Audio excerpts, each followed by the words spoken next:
Full Moon sale காலை 9 மணியிலிருந்து இரவு 12 மணி வரை ஜூலை 29 ஒரு நாள் மட்டும். மனிதர்களுக்கு 2 விஷயங்கள் ரொம்ப அவசியம்.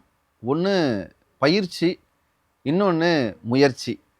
நிறைய பேர் ஒரு விஷயத்தில் சாதிக்கணும் அப்படின்னு சொல்லிட்டு நிறைய பயிற்சி செய்கிறோம்.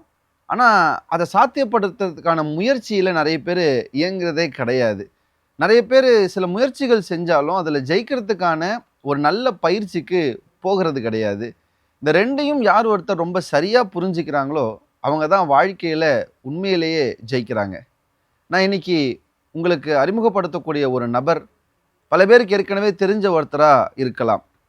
அருணிமா சின்ஹா அப்படிங்கிற இந்தியாவினுடைய இமயப்பெண் அப்படிங்கிற ஒரு பெரிய பெருமையோடு நாம் பார்க்கிற ஒருத்தங்களை நம்ம இன்னைக்கு பார்க்க இருக்கிறோம். அவங்களுடைய வாழ்க்கை நம்மளை மாதிரியான ஒரு சராசரி வாழ்க்கை இல்லை. சந்திக்கவே கூடாத ஒரு மோசமான ஒரு சூழலில் சந்தித்தவங்க தான் அந்த பெண். நீங்கள் கொஞ்சம் கற்பனை பண்ணி பாருங்கள்.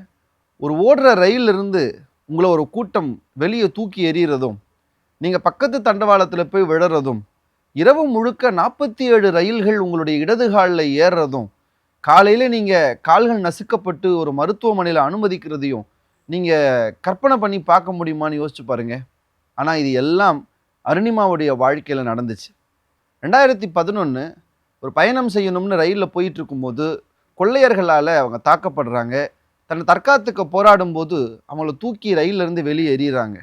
பக்கத்து தண்டவாளத்தில் விழுந்து அவங்களுடைய இடது காலில் 1 இல்லை 2 இல்லை 40க்கும் மேற்பட்ட ரயில்கள் ஏறி இறங்கியும் கூட இரத்த வெள்ளத்தில் தான் எப்படியும் உயிர் பழைச்சிருவோங்கிற பெரிய நம்பிக்கையோட தான் உயிரை கையில் பிடிச்சிட்டு இருந்தாங்க அருணிமா.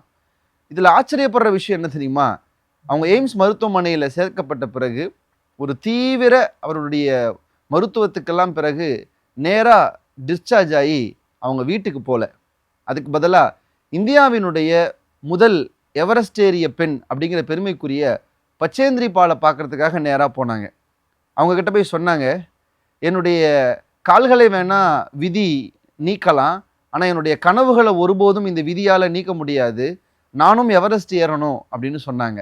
அப்போ பால் அவங்கள பார்த்து ஒரு வார்த்தை சொன்னாங்க, எப்போ நீங்கள் மனசளவில் எவரெஸ்ட் ஏறணும்னு நினச்சிங்களோ அப்பயே நீங்கள் ஜெயிச்சிட்டீங்க, இதுக்கப்புறம் உலகத்துக்கு அதை நிரூபிக்கிறது மட்டும்தான் மிச்சம்னு சொன்னாங்க.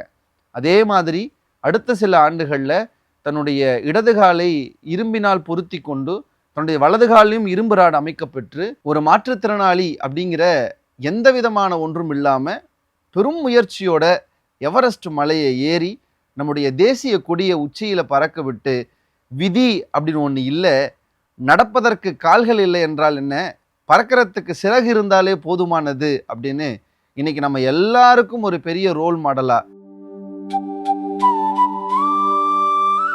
நம்ம எல்லாருக்கும் முயற்சியினுடைய ஒரு பெரிய அடையாளமாக இருக்கிற அருணிமாவை இந்த நாளில் நம்ம நினச்சி பார்த்தா நம்மளுடைய வேலைகளில் நம்மளோட முயற்சிகளில் எந்த தொய்வும் இருக்காது. நன்றி.